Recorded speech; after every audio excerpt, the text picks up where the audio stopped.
We're so glad you've joined us on the ERLC podcast to explore how the Bible addresses important cultural issues pertaining to life, religious liberty, marriage and family, and human dignity, and how we can walk in wisdom for God's glory and for the flourishing of our neighbors. If you're enjoying this podcast and find it helpful, please leave a review wherever you listen. This will help more people find and benefit from what we're learning together. We are grateful for the time you take to join us for these conversations.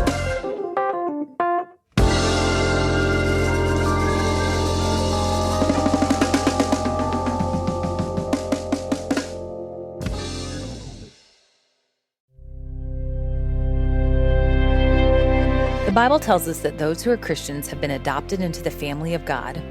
So how can we mirror the gospel by opening up our homes? And what is God's heart for the orphaned? At Evangelicals for Life, Russell Moore had a conversation with Steven Curtis Chapman and his wife, Mary Beth Chapman, about their passion for adoption. We hope you find this conversation helpful. Well, welcome to both of you. I am so thrilled to have you here. I've already heard from a lot of the churches that are joining us, watching all over the world right now, how, in some cases, just little anecdotes about how much the two of you have meant to individual people within those churches and to churches as a whole. And a lot of that has to do, a lot of it has to do with ministry and artistic creativity and the message that you've had in music, but a lot of it has to do with what God has called you all to do when it comes to orphans and vulnerable children and their moms around the world. You, I know as a dad who adopted our first two children, I was really hesitant and reluctant. And when Maria came in and said, I feel like maybe God's calling us to adopt, I was, one day, but I don't want to do that right now. Sounds like you had some similar hesitancy at first, but God put somebody in your household. Yes, yeah. Well, and kind of interesting, and I probably should let Mary Beth tell it, because I was probably, when the idea first came on our radar, which came by way of some very dear friends of ours who were kind of the first family that we knew that had taken the journey of adoption and foster care with our friends, the Coleys. And so we'd seen that, we'd been exposed to it through them, but then it was our daughter, Emily, after a trip that she took with her mom to Haiti, that when she was 11 years old. And she came back. You tell a little bit of that story, and your version, because I kind of... And really, probably more of the hesitance with what you're explaining was probably more on my part. Emily and I took a trip in 1997 with Compassion International. It was one of the first times she and I had gone to a third world country to see the extreme need all across the country. She came back with this burning desire to make a difference. It didn't have to be Haiti necessarily. It just, Mom, we are so blessed here in the United States. What would it look like? We have room at our table. I mean, this is an 11-year-old. We have room at our table. Why would we not consider changing the life for one of these children? And Steven, I think, was very supportive from the get-go, but he knew that it would take some time for me to really walk that out in my faith. And so it was kind of a slow process, and it was a step at a time. But really, God did begin to change my heart a little bit at a time as I had this 11-year-old, just this constant voice, meeting with our pastor, wanting to know, why is Mom and Dad not getting this? This is like James 1:27 right here. Yeah, and kind of like, did you not know I would be about my Father's business in the temple? Right, Yeah, exactly. Exactly. Tell them about the letter we had, she would leave letters on our pillow we have at letters, night, and we still have them. I still have them today as proof. We have the- them scanned in, but one year for Christmas, she asked for three things. She asked for Bible concordance. She knew to put that first. Yes, put that first. There's a little bit of working we're working a little bit, and I think it was like a go-kart and then a baby. And I'm like, okay, baby. God's definitely has touched her heart in a tender way. Wrote another letter that was much longer, 2-page. It was written in contract form, and she had her brothers sign it as witnesses that they would help. And so Stephen and I actually did begin to think, God may be moving in the heart of this 11-year-old. It's our responsibility to begin to pray. And so steps at a time. They went to a Bethany Christian Services event. She came back. I told her, I'll read whatever you have. She brings back armloads of stuff. And a lot of people ask me, you went to Haiti, your beautiful daughters are from China. How did that happen? And it was really just a process through us working with Bethany at the time in the late 90s, early 2000s. They had a really strong program in the country of China. And God had kind of put that on your heart. And God had put that on planted my heart. A tiny seed that you didn't even know was there, but it was like, kind of like just you start to feel that. So the short answer is once we began to pray, and he told our children, we're going to pray about this and we're going to take the next step. We're going to pray about this and we're going to take the next step. And God might put a detour sign up. We don't know where God's calling us on this journey, but we're going to walk on the journey towards adoption, and we're going to see what God shows us about his heart, about what's going on in the world. Maybe our part will be something different. But sure enough, God led us to not one, but three beautiful daughters. I joke and say that, we thought, well, okay, we'll go.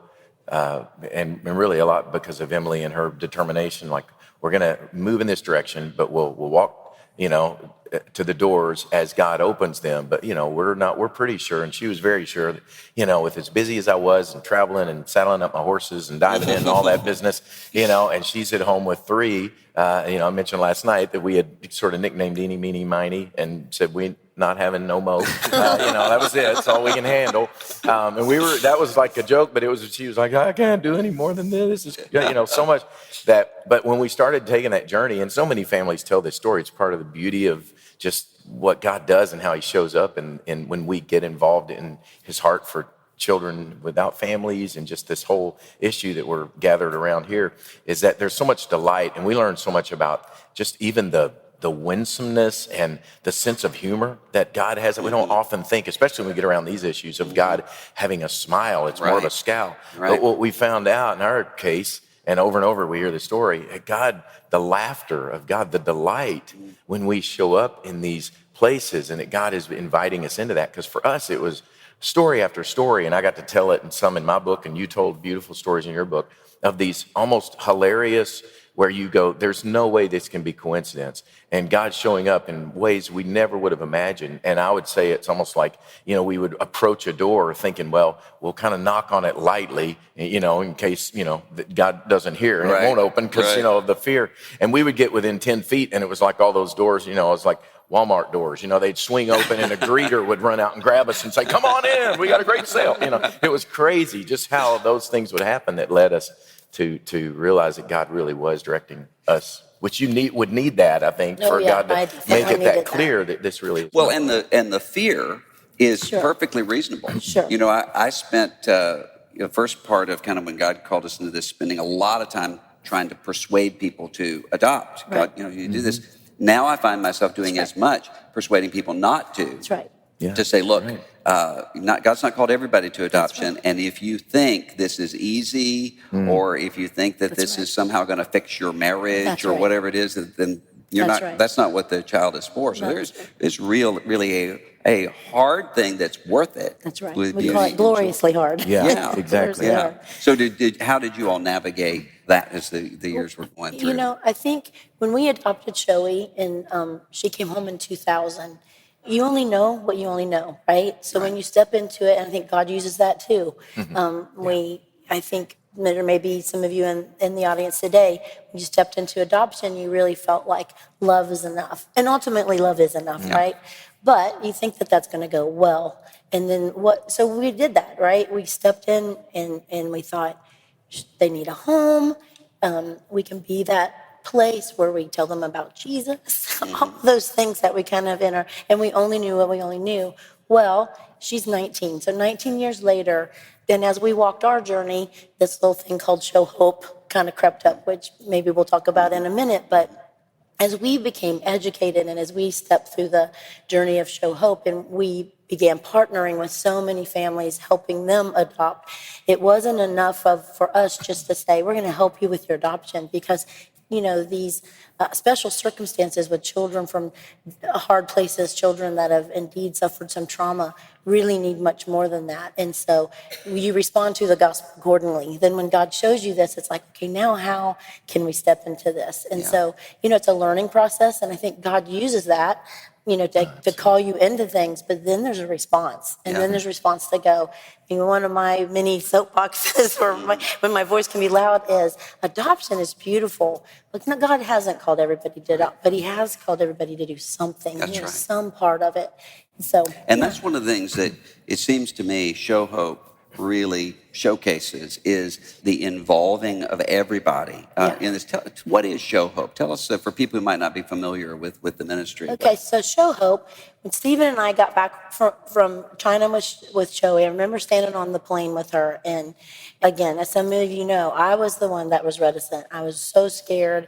I knew by the time we had gone, I knew that God had called us to it. And so I was confident in that, very scared of myself. And I didn't know how I was going to respond. But as God does, he met me in the hallway of a hotel in China. I've been a Christian since I was 5 years old. But that day, I got it, and Joey was handed to me. And I received her as my daughter. And it was because she was just there and that immediate taking of her. And at that point, I would have given my life for her. And all that is swirling around in my head, knowing that there was hard coming, but yet this is my daughter. I couldn't hear God any louder going, do you understand my love for you? This is your story. This is your story. And so by the time we got home, I went, Steve, okay, you have a platform. I have a loud mouth. And I think some people might respond from this, and in the late 90s, early 2000s, again, it was not maybe on the forefront, so to speak, of the church. It was, but, not speaking in loud terms. And so I'm like, what if we could help? What if we could help 100 people adopt? We had families. We had families. And again, the way God would orchestrate it, we came home with this burning desire, went to China with this, her taking every step, very, in fear and trembling, like, I don't know what this is going to be like. Am I going to be able to really love this, child enough? And all of these questions that only a mom can really understand and appreciate. And, all of us were there, the three kids cheering this on, and I was cheering this on. And then to watch this transformation happen in her heart. So we're coming home from China. She's on the plane just like, we got to do. And we walked through the orphanage and we looked in the faces of all these little ones, all looking at us with this look that just seemed to be saying, will you please go find my family? Will you please go? I want my story to begin. I want to, and so that's in our heart. We come home, we land in Nashville, Tennessee. This is before all the security regulations and all. So there were about 200 people at the gate to meet us. Crazy welcome home celebration. And by the time we got to our car, there were 4 or 5 families that I remember that said something to us like, we would love to adopt someday. That's our hope, our prayer. We got a place in our heart. We just can't afford it. And so you get this passion burning in this very passionate, fiery, fierce, passionate mom saying, we need to help all of these children. Now my eyes have been opened. And the other part, Emily had, when she got on this campaign, she bought a book on adoption, the biggest book she could find for Christmas. Took her Christmas money, 12 years old, bought this book on adoption, and was constantly educating us, whether we wanted it or not. She was educating her mom. Mom, did you know there are this many children in Africa and China? So we had this education. We need to find more 12-years. Yeah, like no this. kidding. I know. So she, but we had this education.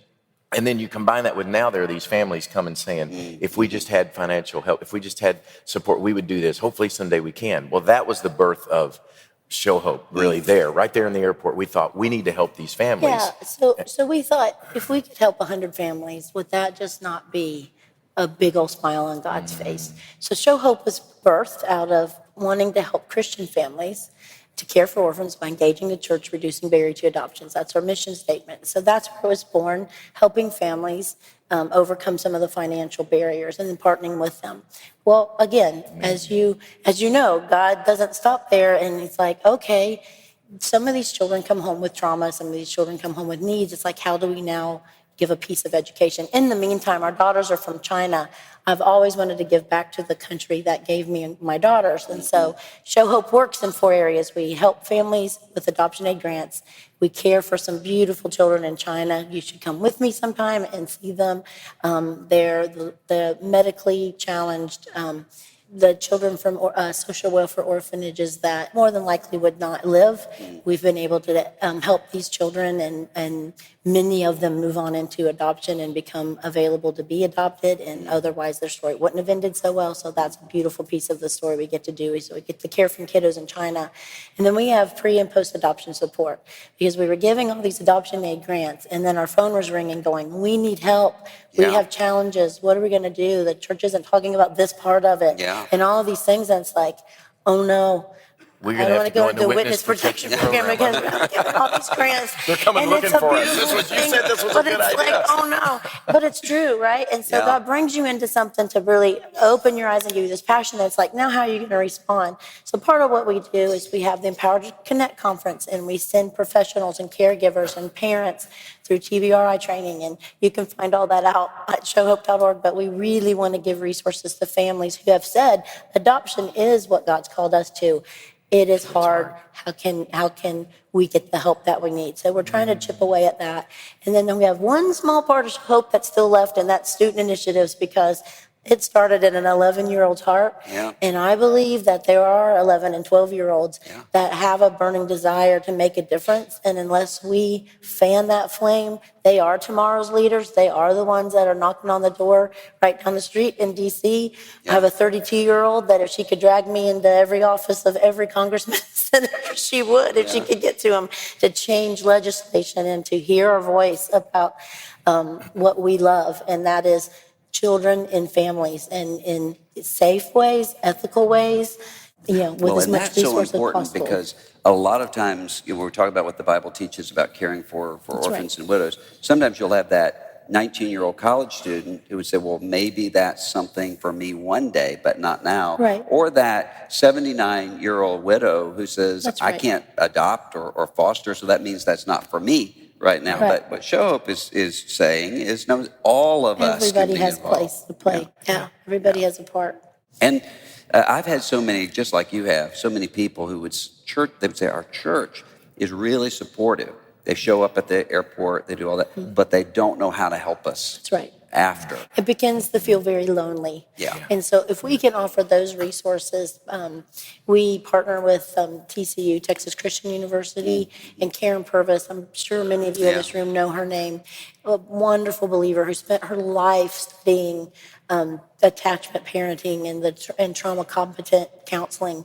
And that has proven to line up really with truth. It's science, but it lines up with truth. That was her passion. And we're trying to get that information into as many families' hands as we can through our ETC conferences. They have training for counselors, professionals, judges, anybody that works in, any kind of government. They can go and get trained, and then it's changing kind of the face of how church leaders go, Sunday school teachers. That's our main focus, is how do we get the church, Sunday school teachers, leaders to understand that there is a way that we can really help these families not feel lonely, because they should feel like, oh, we're at church, we'll come around you, we'll help you, we'll partner with you. But it's really the lack of tools. And so if we can get that information to you, that's right. That lack of tools is important, because we have a friend who has, she adopted children who extreme trauma coming out of, and she said, we've got people in our church who want to help us, but they'll say, we'll come over and watch your kids for a date night. She said, but they don't know it takes 2 weeks to ramp up for that, and 2 weeks to ramp down. But I can't say to them, what we really need is 2 weeks of respite. You can't say that to people, but the resources that you all are doing can say to other people, these are the sorts of questions to ask and things you can do. And I think that, what we just believe and what we continue to learn is that God is, none of this, when you look at Jesus saying, in this world, you will have trouble. In this journey, in this life. And I think often, maybe in the church, particularly growing up in a, with a sense of, the very true but can be deceptive statement, God loves you and has a wonderful plan for your life, which we've said and we've heard, and it is so true. But sometimes that wonderful plan, wonderful. is what's the definition of wonderful? It's wonder, full of wonder. Well, I wonder, am I going to survive this? This is awesome. This is wonderful. Now this is full of wonder and question. And yet in all of that, we really believe God's heart, he's a whole God. He's holistic in that. None of this catches him off guard. None of it's like, well, I didn't think about this part. Oh gosh, I just wanted you to adopt, but yeah, this is a mess. I didn't have a plan for this. No, God has a plan for it. That's a part that we've understood, coming to understand. I love how Gary Haugen says, when you look at the mess in the world and you say, well, does God have a plan for this? Yeah, he's got a plan. It's called the church. It's us. And he's going to show up in all these areas. And we've seen it with the pre and post, even in the gloriously hard parts, God shows up in that. And it is hard, but it is glorious. And you see God's glory in that. You see his provision. You see him providing in ways that you wouldn't have understood otherwise. Yeah. So as we kind of journey into that, that's part of the wonder, of this whole invitation from God to just come and know me and watch me work and all of this. I think that's important too, because a lot of churches, I think they'll see sort of what Show Hope is doing now, all these years later, and they think, well,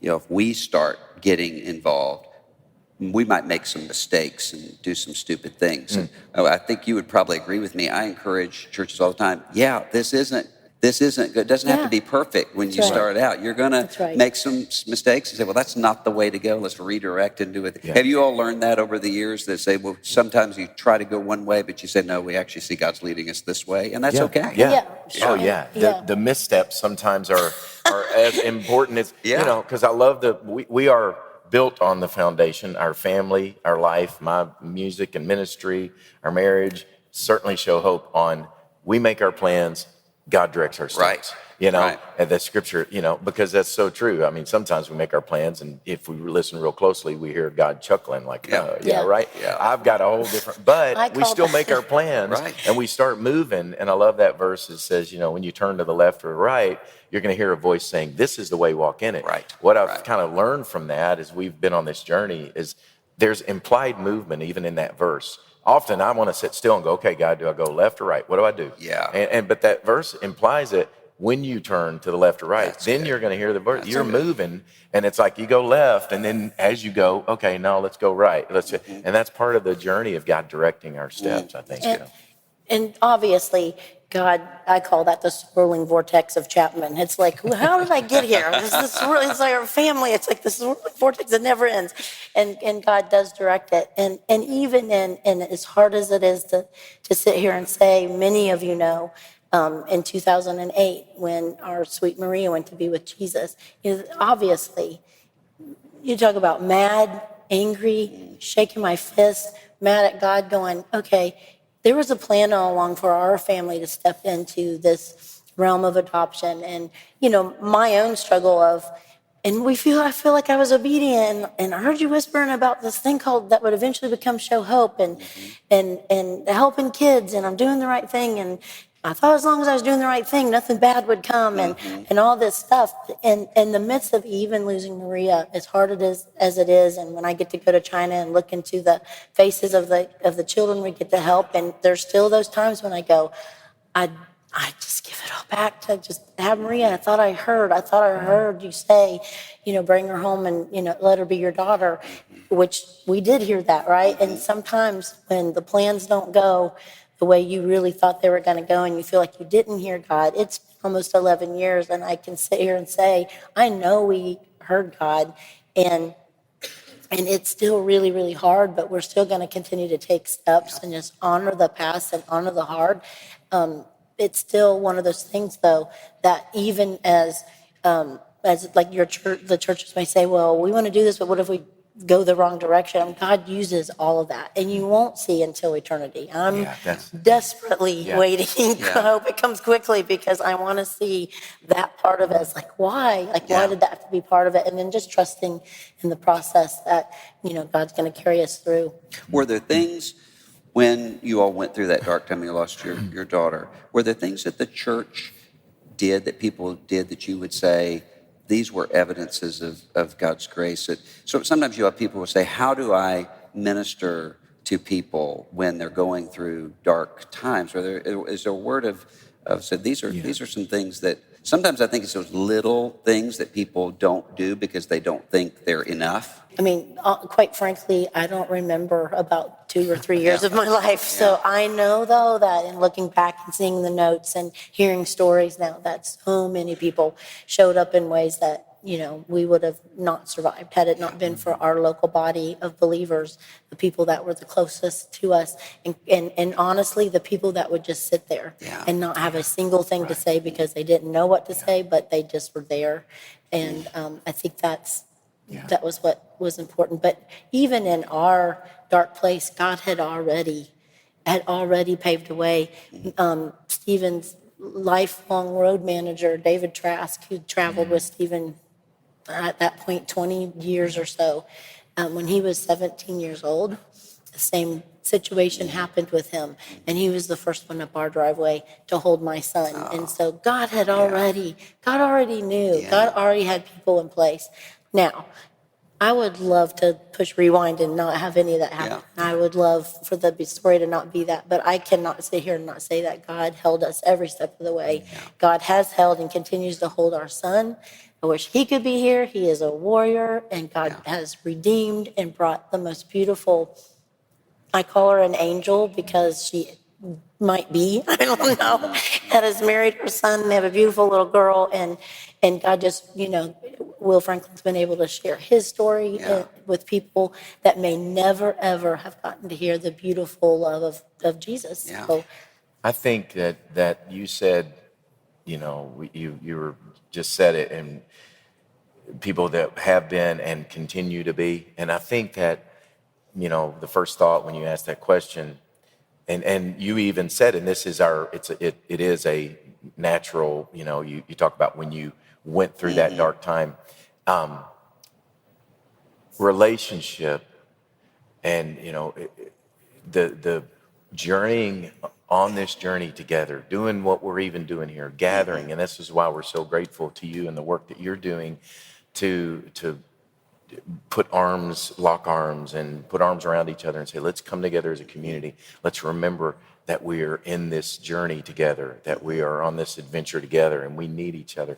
Because we would say, probably the first thing we learned is how pretty much everything you say, the most comforting things people said to us, especially in the earliest days and weeks and months, were, there are no words. I'm not going to stick a Bible verse Band-Aid on this huge wound of your soul that's not going to be whole until heaven. I'm just going to sit with you. I'm going to walk with you. We were miserable people. It still maybe are, more than we even know. But we talk about, we were so hard probably to even be with for a season of time, for sure. And yet people who just said, I'm not going to go anywhere. And we're going to walk with you when you need to kick and scream, when you don't know what to say, when you've cried every tear that you've got, and just to journey together. That is the thing.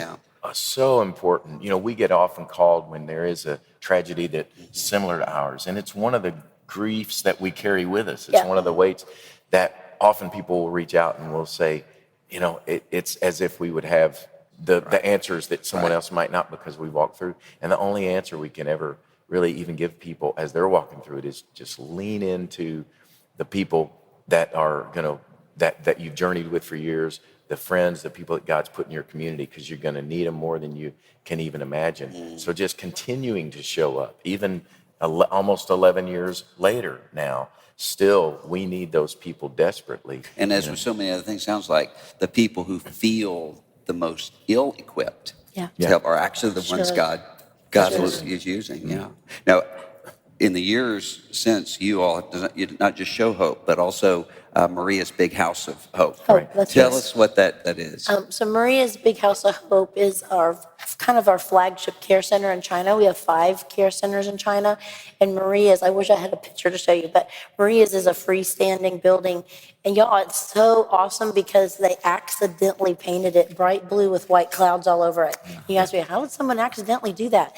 And we really don't know. Something got lost in translation. Apparently we don't speak Mandarin very well. It was supposed to be this little flat, this little square of blue with white clouds, kind of like a Nike symbol, because at the time we were working with the Chinese government with this Blue Sky program, and somebody, I guess, misread it, and so the whole building, 7 stories in the middle of gray, dark China.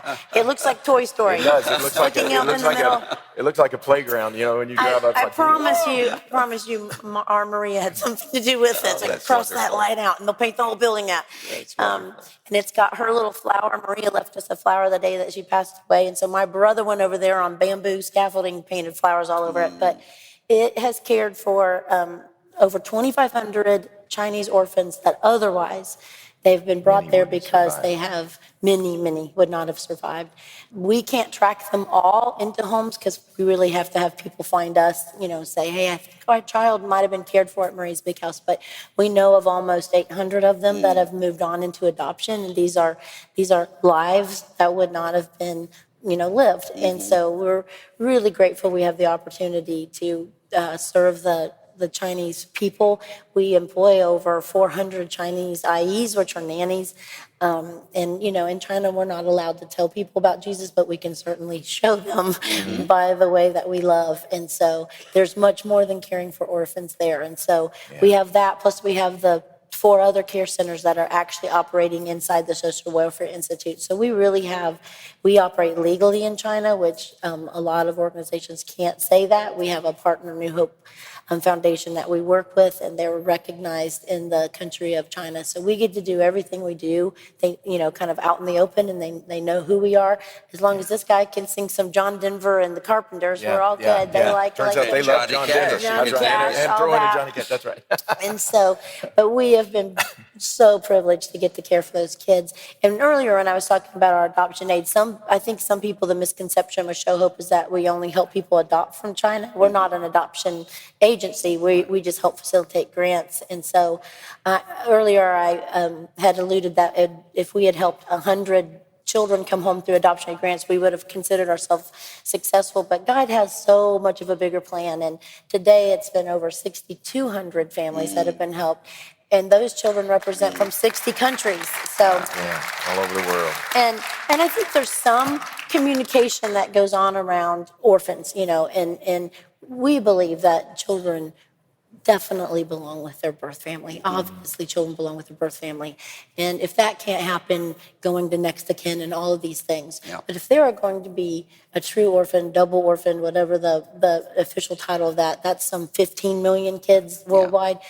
If they're not going to be able to be moved into their family or their country of origin through adoption, we certainly want to help facilitate getting as many of those children in families and have the opportunity to know the love of Jesus. That's what we would. Yes. Right. So I can't help but think that right now, all of the thousands of people who are streaming this right now, and they all have different sorts of things going on. Some of them may have people in there saying, God's calling us to something. Right. We don't know what. Some of our churches are saying we really kind of want to get involved in what God is doing through Show Hope and through Maria's Big House. And so how could people do that? What recommendation would you give to them?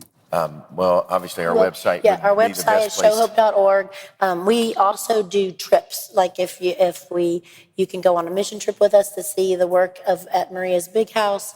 You can get involved through student initiatives. We do a thing called the Pause Campaign, which is kind of laying down social media in order to do devotion to really understand what God's calling us through the heartbeat of orphans is. There's a way to get involved with that if you're a college group or a youth group or a church that wants to do that. All the information's on the website. All the information about the pre and post adoption support, the conferences that we offer, the training, the scholarships, that's all on there. If God's calling you to maybe step towards adoption and you're going to begin praying about it, all those resources are on there. We also have howtoadopt.org, which is a kind of just a resource page that tells people, I think we might be called to do this, like what's our next step.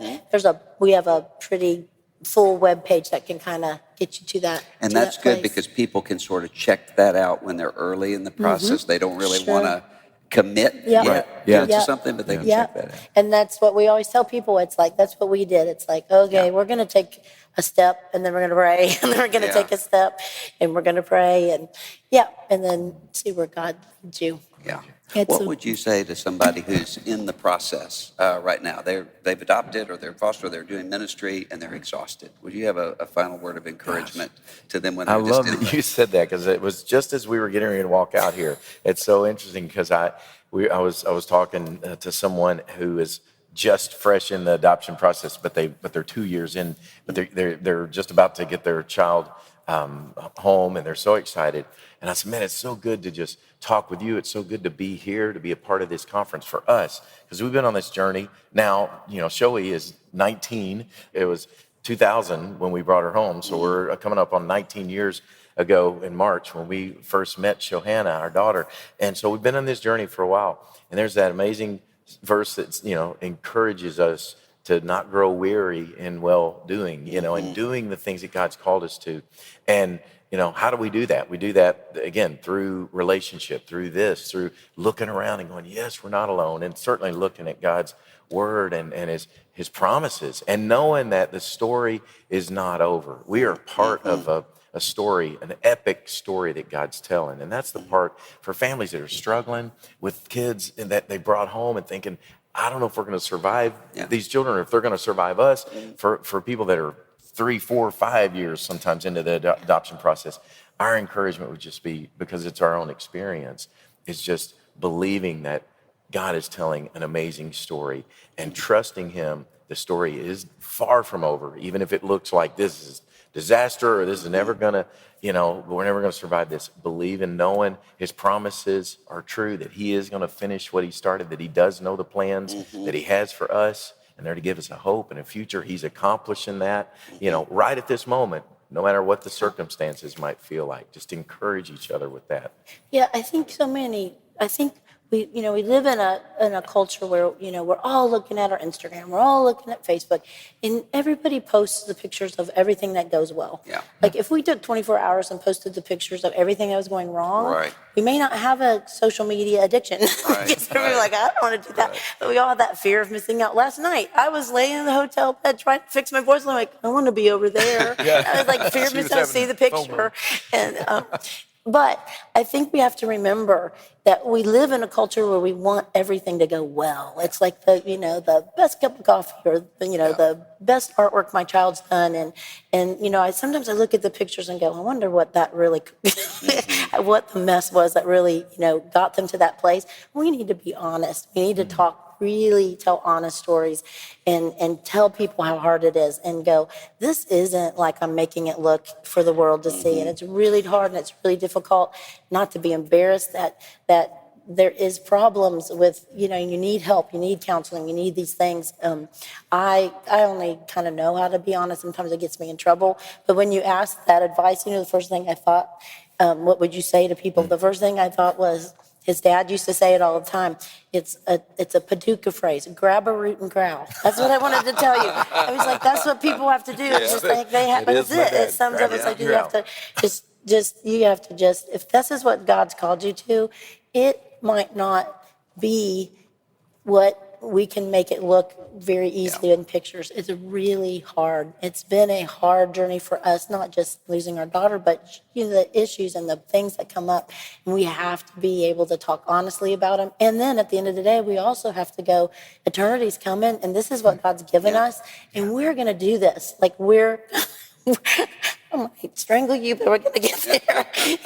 We're going to finish the race, and it's going to be hard. And to talk honestly about that, I think we need to. Yeah. Well, one of the things you taught me from a million miles away when I was a 15-year-old kid listening to one of your albums, Wait on the Lord, and the faithfulness of God. So I'm so thankful for the ministry just in my life and my wife's life that both of you have been from afar, and it's such a joy to have you here with us today. Can we thank Steven Curtis?